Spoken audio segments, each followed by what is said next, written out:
Hey everyone, Kwan-yee with Me. How you guys doing today? It's so beautiful, lovely, sun is shining, nice weekend, nice weather, perfect. So thank you guys again for watching my live and for watching my videos just in general. So much has come of it, as I've already told you guys, and the last video I was talking about how haphazard I am and how I was asking you guys a favour to give me some pointers on what to do, because I'm kind of shooting in the dark. So I've had one. So my friends asked me to do a video on family versus friends, right? Family versus friends. So here's where it is for me. It really depends on what is feeding your soul at the time, right? So say a lot of people that I know, they've grown up with dysfunctional families. They've had really bad family backgrounds, really where their family unfortunately have not been the most supportive, have been either abusive or neglectful, and so that's quite an unfortunate situation to be in. So in those situations, I understand, like, a lot of people would go to their friends for support and advice and basically build a community sort of outside of their family unit, which really is doing them more harm than good, right? So it's really understandable why some people don't turn to their family if that's the kind of situation that they're finding themselves in. So friends can definitely be a better form of support. People that are rooting for you more sometimes than family are, and vice versa. Because like when you're young, you listen to your friends a lot more than you listen to, say, your parents or your family, because your friends are in generally the same situation that you're in. Say you're younger, you're at school, you're going through the same life stage, you're going through the same problems, the same issues. So it makes sense that your friends will be more empathic towards whatever it is you're going through, because they're going through it themselves. So it's not surprising that you turn to your friends in those kind of times. However, sometimes when you have like a really good family unit that are sort of rooting for you, but say you're surrounded by friends that are like, say, the bad crowd. Everyone understands what I mean by that, the bad crowd. But I don't mean the bad crowd that your parents say. I mean really bad crowds, you know, get you into, I don't know, drugs or gambling or whatever, just bad stuff. So stealing stuff, I don't know what it is. But say you really are in like a bad crowd, whatever that definition is, your parents will say stuff against that, and that is completely out of care and love, and they don't know any other way than to kind of nag at you, and it's not probably the best method, but they're coming from a pure place. And also, like, this happens with friends as well when you're growing up, because everyone loves to hear something that's the same opinion to them, right? But actually it takes a lot for someone who really loves you, really cares for you, but when you're going down the wrong path, to actually say, hey, come on now, you know, get your act together. It's not all about pleasing what you want to hear. It's about, I care for you and I really think you're going down the wrong line. And it's not, and I think this can get confused sometimes with people not rooting for you, and sometimes they really are. But my main point around all that, after explaining all of that,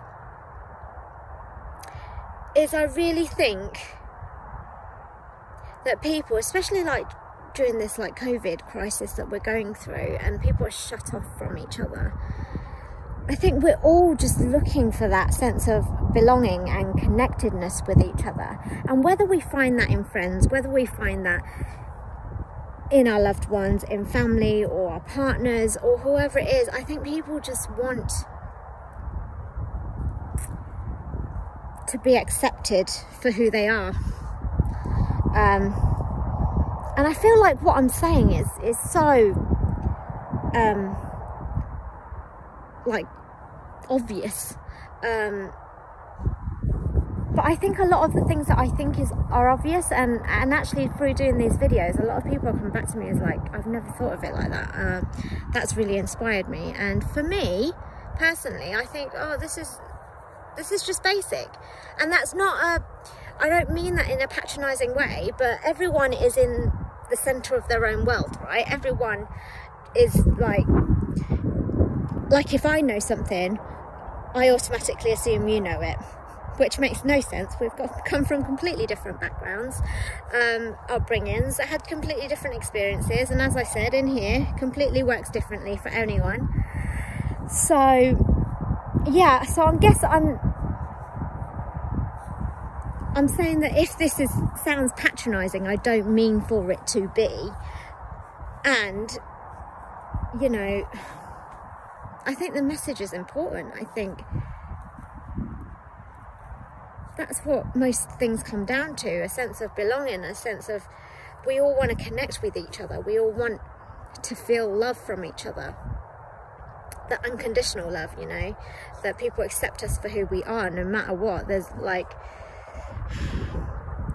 I think we're all looking for that in this like world that is so obsessed with stuff, so obsessed with money, so obsessed with status, so obsessed with the nicest house, the biggest car, and all of, you know, the nicest clothes and all of that stuff. And that's why I want to do something different. I want to be comfortable. I want happiness to be the key. I want contentment to be the key, because so many people are going for that life thinking that that's what they want, and when they get there, they're not happy, or they've been chasing it. They've been chasing it for like 50 years or whatever, and then suddenly realized, actually, I'm not happy, and I'm not happy even chasing it. So this is like what I've come to in a point of my life where having stuff isn't important. Yes, I want stuff. I'm still human. I still want stuff. I want all these holidays. I want races. I want, you know, so many things. I want to travel the world. And I think it's finding amongst all the stuff what really makes you happy, not what society thinks will make you happy. And that is why self-awareness, self-awareness, self-awareness. Because I've mentioned before that my parents instilled in me hard work, right? Hard work. Not that I was good at it, just working hard, right? But I've learned that I don't want to work that hard.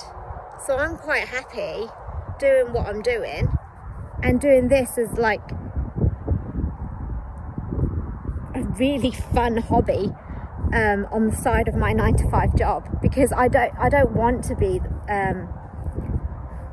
not that I don't want to be rich. Who doesn't want to be rich? I want to be rich, but I'm in no illusion of the hard work that goes with getting to that point. And I don't want to live my life like that. I don't want to I don't want to spend like all of my life working so hard that I have no time to enjoy. So for me, it's about getting that balance, feeding the soul. And I'm so lucky that I have people around me that feed my soul and that I am connected to. Because honestly, before that, I was just searching.